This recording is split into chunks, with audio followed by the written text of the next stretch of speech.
Hi everyone, my name is Gaurav and welcome to my YouTube channel. And in this section today we are going to interview our PhD candidate here at University of Manchester. So her name is Aruba and she is in her first year of PhD. And she's from Sri Lanka, so we'll be asking about how her experience has been here till now in this journey of PhD. And let's hear it from her. Hi Aruba, welcome. Yeah, hi Gaurav, how was your day? Yeah, it was good and I'm a bit excited to share your experience with our viewers. Let's see. Yeah, okay. So first, before we start, so tell us about yourself. So I'm Aruba, as you said, and I'm from Sri Lanka. So I finished my high school in Sri Lanka and then I studied at University of Moratuwa where I completed my undergraduate and postgraduate both in civil engineering. Both it was in civil engineering. Then I felt academic career might be better for me, so I started searching for PhD opportunities, and then I found this somehow, and just now I'm here. So you were working there in University of Moratuwa as a... Yeah, after completing my masters, I was working there for 1 to 2 years. I was working as a junior lecturer. And that inspired me to find a PhD as well.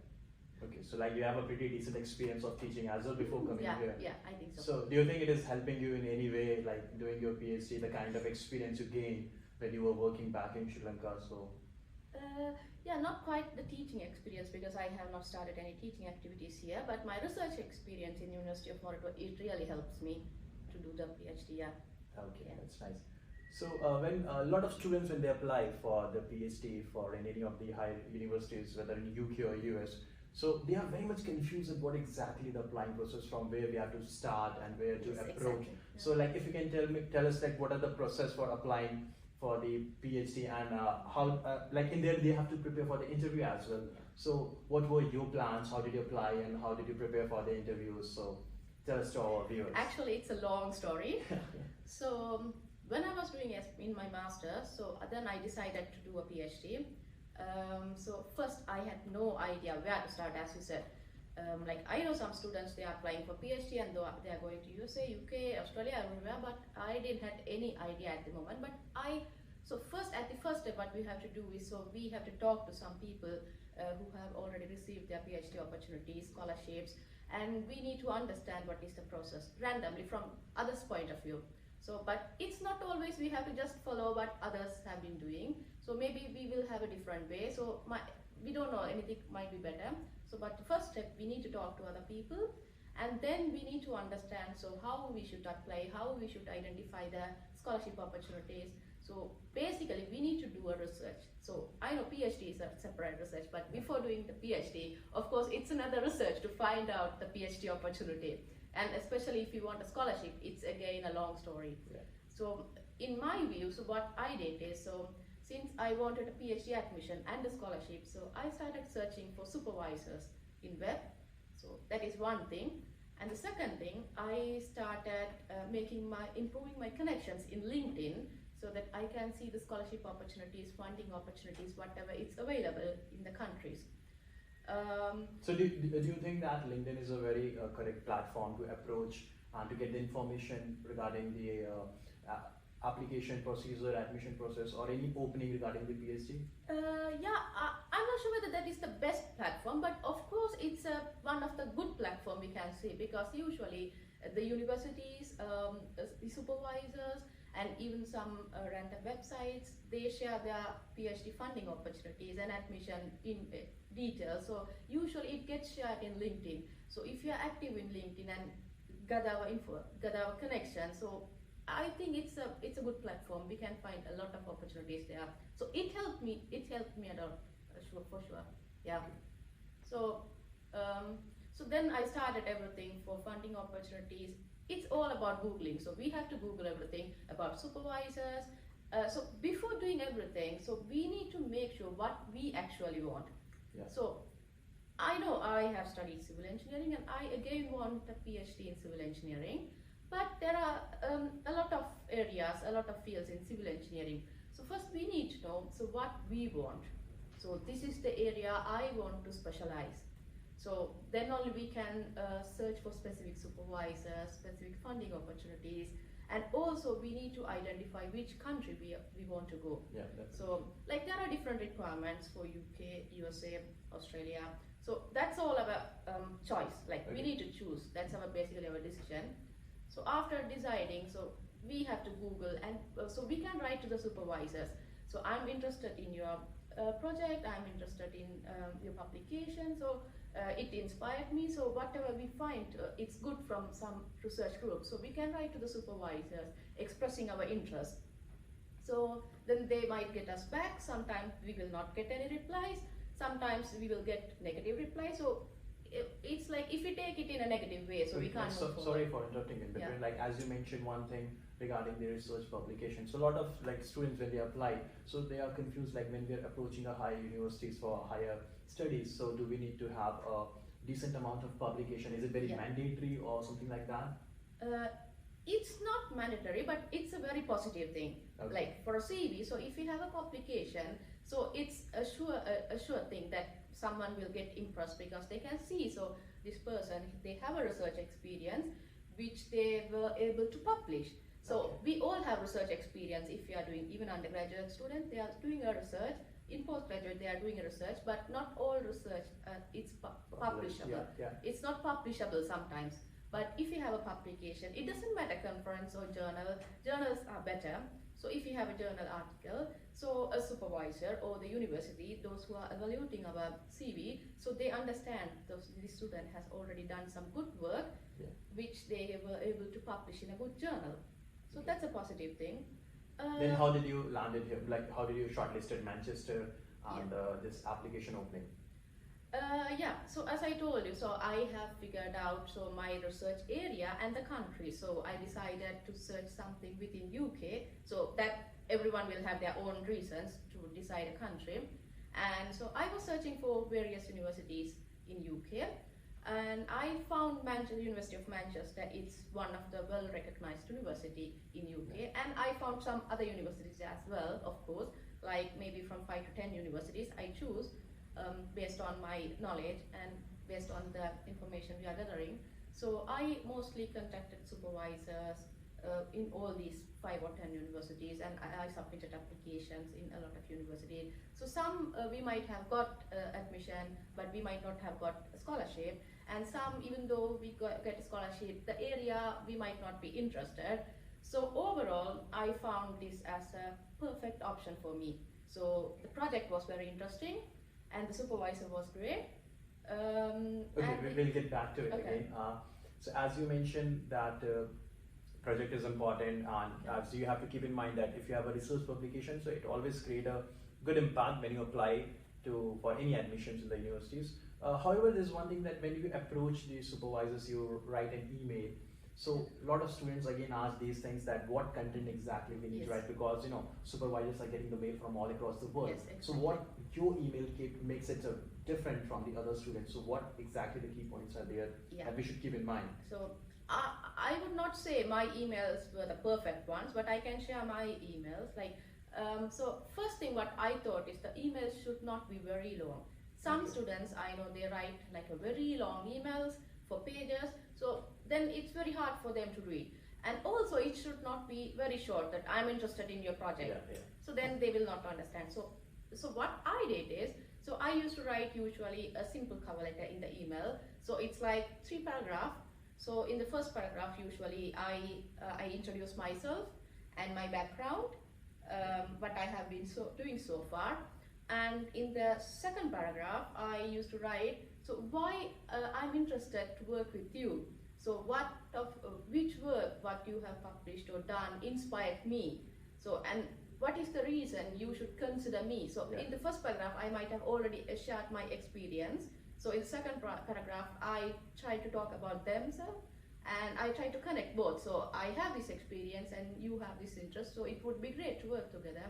And in the third paragraph, it's like overall a concluding paragraph. And I used to submit some attachment. So my CV, and I used to submit my publications. I used to, like, we might have a lot of publication, but if you are sending a lot of files, again, it might be a little difficult for them to read. So usually I combine everything into one PDF and attach it as one document. And sometimes later I attach the personal research statement. So it's a detailed statement, so about myself, my research experience in a technical way. So in the cover letter, if you are including everything, so they might not feel like reading. But if someone feels, yeah, this person is interesting, and if they want to know more about us, other than even in the CV, we will have information, but to express ourselves, it's better. So if you have a personal research statement, like 1 to 2 pages, so if they find me interesting, so they can go through it. Okay. Yeah. So that was my approach mostly. And yeah, so sometimes I get replies, sometimes not, sometimes positive, negative. Yeah, that's what the process of applying. Yeah. No worries. Okay, so finally then after conducting your interviews. Okay, yeah. So again, like a lot of students ask that before coming to a different country, so the most important thing is that you have to ensure your accommodation. And that is also a very big and difficult task. So can you please explain how was your experience of house hunting here? Yes. So as I told you earlier, so finding a PhD is a research, other than doing the PhD research. So finding an accommodation was an additional research for me. So as soon as I got the admission, I applied for university accommodation, but it's quite limited usually. Even undergraduate, postgraduates, everyone, like a lot of students are there. So sometimes we have to go for private accommodations. So yeah, of course, if we already have a friend in that city, so we can simply ask help from them to find an accommodation, but that's not always possible. So again, we have to Google. So especially in UK, like there are several sort of agencies or sort of application apps are there. Some apps, Spareroom, Zoopla. That some platforms are there. Spareroom, Campus Living, Zoopla. Amber Student, Gumtree, like a lot of websites are there. Like if you Google, you can find a lot of platforms. So they will help you to find an accommodation. So they are sort of a group of people. So they will help you if you contact them. Even in their website, they might have published all the available accommodations around the area. So you can basically go to their website and search what is your city and what are you studying, postgraduate or undergraduate, and what is your age, so that they can group you with your similar group people and the gender. And then we can also choose what is the distance from the university you would like to, whether you would like to have it within 1 mile or 2 miles. So we have the option to select. So it's very easy when we are Googling, so you will find it very easy. So we can search it in 1 or 2 or 3, many websites, so we can communicate with them. So yeah, that's how it goes. So we have to search, and we have to check the prices. So if it comes to Manchester, it's quite expensive. I know in London it's more expensive, but in Manchester also it's quite expensive. Especially if you want an accommodation closer to the university, it's very prime area. Yeah, it's very difficult because the university is very closer to the city. It's not somewhere very far. Manchester University and city are very closer. So it's like a very industrialized this place. Students, professionals, so it's very, very tough. And always, there are a lot of students, a lot of professionals, so more than expensive, it's even if it's expensive, it's really hard to find a place which satisfies our requirement.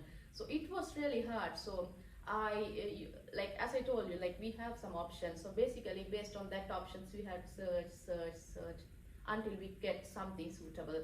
And usually there are some virtual view, like usually when we are here in UK itself, so we can go and see the room, but we can book for a virtual view. So sometimes they can arrange Zoom meeting or using mobile or laptop, so we can go there. Already there are some views available in the website itself, like virtual view we can see, or we can arrange Zoom meeting, so they will show us the room. So there are a lot of options available and they are ready to help us.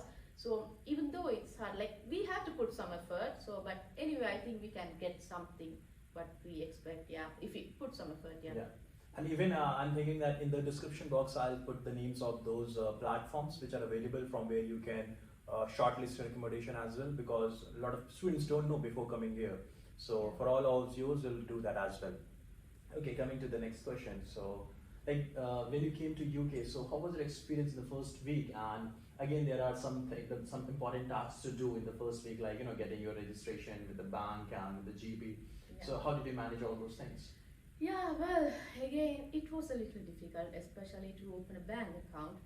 So in UK, there are a lot of banks, everything is good, but there are some good banks. Like when you are coming to the UK first time, they will say, this is the best bank in UK, go and get an account there.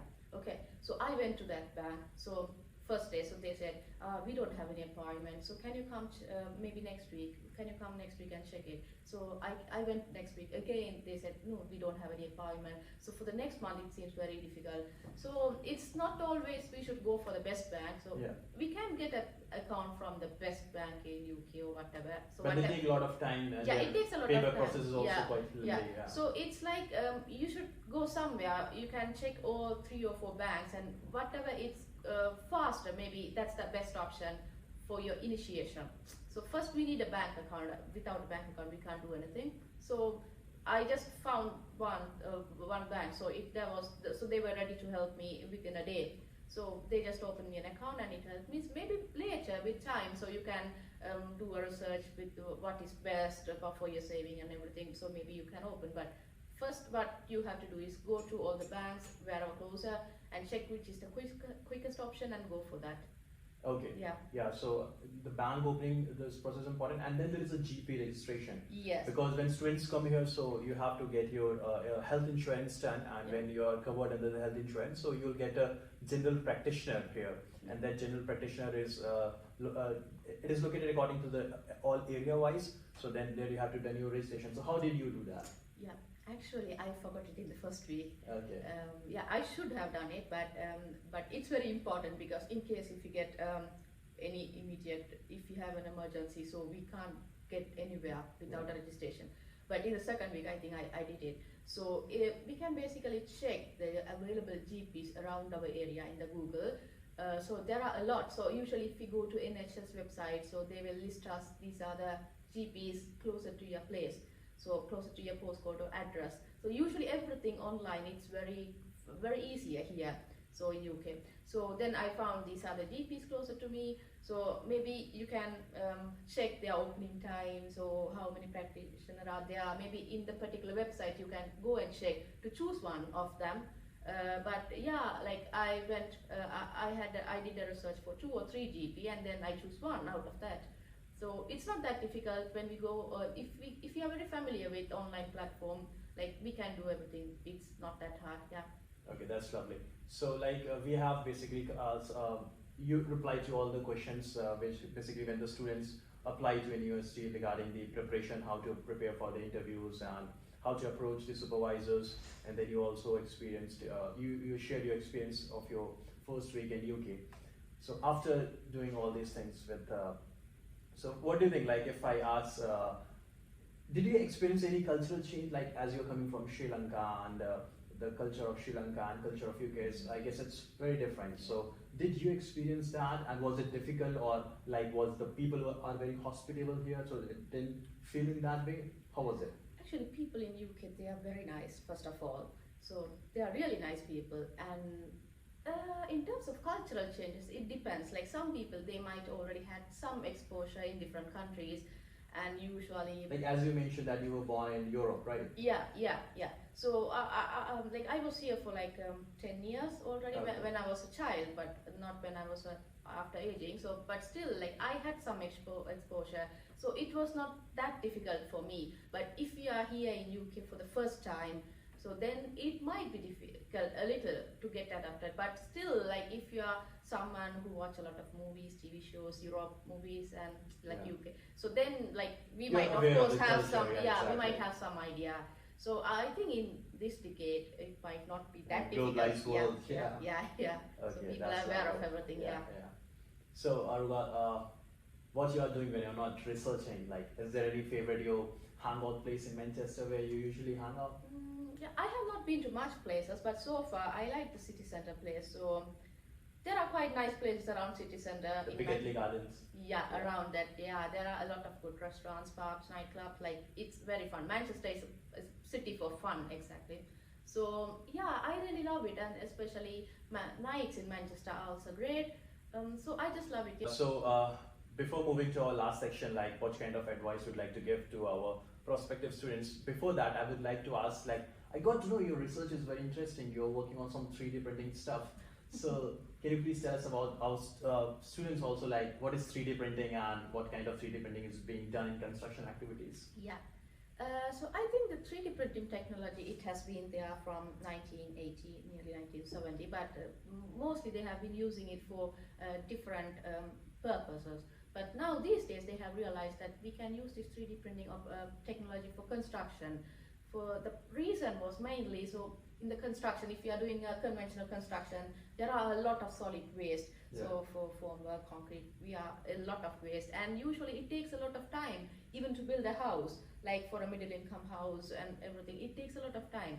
So that was the initial purpose they started this 3D printing. So it's basically, so my research is on concrete, so we can use a lot of materials, but my research is on concrete, and so I'm exploring the possibility of incorporating sustainable materials in concrete other than cement. So since cement, it has a lot of negative impact on the environment. So I'm trying to develop a very sustainable material which we can use with the 3D printer to print some.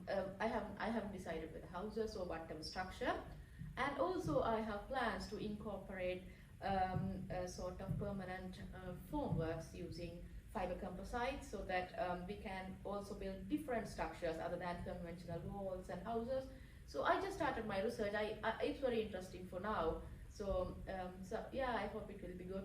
So in general, like you're working towards sustainability and towards the sustainable development goals that every country is having. So Yeah, is it oriented towards that, right? Yeah, I think every research should have that sustainable research, sustainable development goal these days, because we all are moving. We all are trying to remove the emissions. Yeah. So that's very important, and it's very important for my research. So basically, the purpose of 3D printing, in construction, is already to move into sustainable development goals. Right. And within that also, I'm also trying to make the materials more sustainable, so that we will have less carbon emission. Okay. Yeah. Yeah, that's really great and impressive. Okay, so before ending this interview, so like a lot of students, those who are watching this interview, those who are trying to apply to the different universities, so would you like to give any suggestions to those our prospective students? Yeah. So actually, so what I felt is, so sometimes, so we all want to have a good higher study opportunity. So we all want to find some good opportunities. So, but the process of that is a little tough. So when you are trying to search for opportunities, we should not feel down, even if you are getting positive responses or negative responses. Sometimes, even after searching for 6 months, we might not get a good opportunity. Yeah. You have to be consistent. Yeah, and patient. we have to be consistent, and we have to have the courage, and we should be patient. So we will get actually what we want. So we just have to be patient, and we will just try searching. And yeah, once you get selected to a country, so again we need some courage for moving to a higher study alone. So we always need the courage. So that's what we want. Yeah. Eventually, like students, you should not lose hope. It's a very long process. It requires a lot of consistency, perseverance, and your patience. And failures are also the part of this process. Like you might get a lot of rejections from different universities and supervisors. So you have to be prepared for that. And if your efforts are genuine and they are loyal and you are confident with you, then definitely you will land up in a good university. Yes.